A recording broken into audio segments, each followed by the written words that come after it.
Bien le bonjour à toutes et à tous.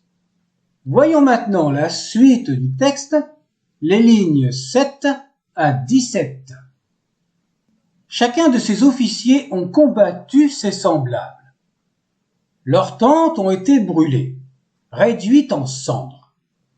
Tous ces biens étaient comme de la nourriture pour les troupes. Quand il a rejoint sa contrée, il s'est lamenté. Tous ceux qui étaient restés dans son pays étaient en colère en le recevant.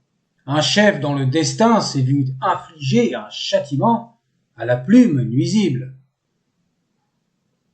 Alors ils dirent de lui, tous ensemble, dans leur ville, qu'il est sous la puissance des dieux, les seigneurs de Memphis. Le maître de l'Égypte a rendu son nom maudit. Méri est une abomination de Memphis. De fils en fils, des membres de sa famille, pour toujours. Le bas de Ra, l'aimé d'Amon, poursuivra ses enfants. Ce sera pour lui le destin de Meremta, satisfait de Mahat. Il est devenu une attaque des récits de la Libye. Les jeunes générations rapporteront aux générations futures ses victoires. Cela ne nous est jamais arrivé depuis l'époque du dieu Ra. Ainsi dit chaque vieil homme s'adressant à son fils. Malheur à la Libye. Ils ont cessé de vivre dans de bonnes conditions pour la promenade dans la campagne. En un seul jour, leur foulée fut stoppée. En une seule année, la Marmarique fut brûlée. C'est à délaisser leur chef, leurs villages ont été détruits par sa faute. Il n'y a pas de travail, pas de charge à soulever avec peine ces jours-ci. Le mieux est de se cacher, on est en sécurité dans la caverne. Le grand seigneur de l'Égypte, dont le pouvoir et la victoire lui appartiennent. Qui peut combattre en connaissant son privilège?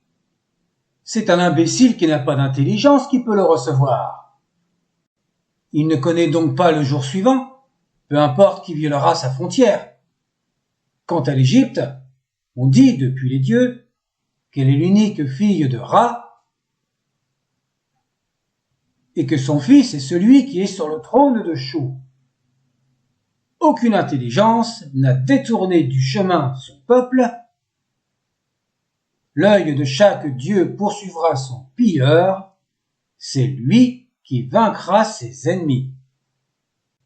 Alors ils diront de ceux qui observent leurs étoiles qu'ils connaissent donc tous leurs paroles en regardant le vent. Une grande merveille s'est produite en Égypte.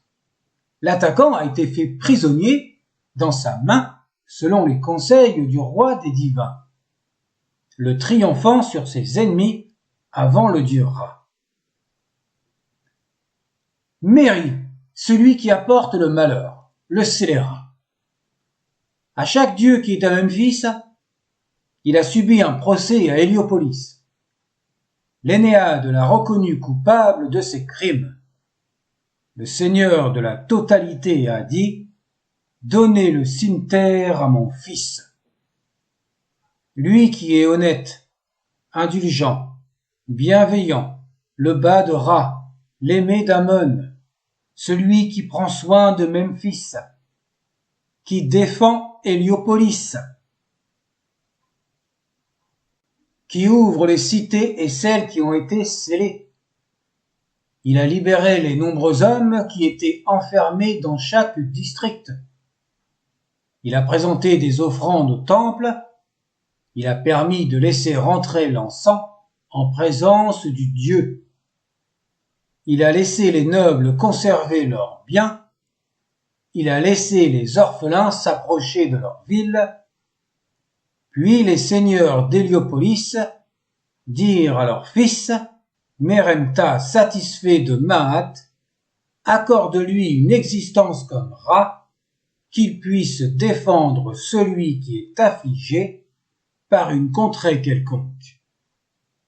L'Égypte lui a été léguée en tant que division du partage, il lui est éternel et victorieux de son peuple.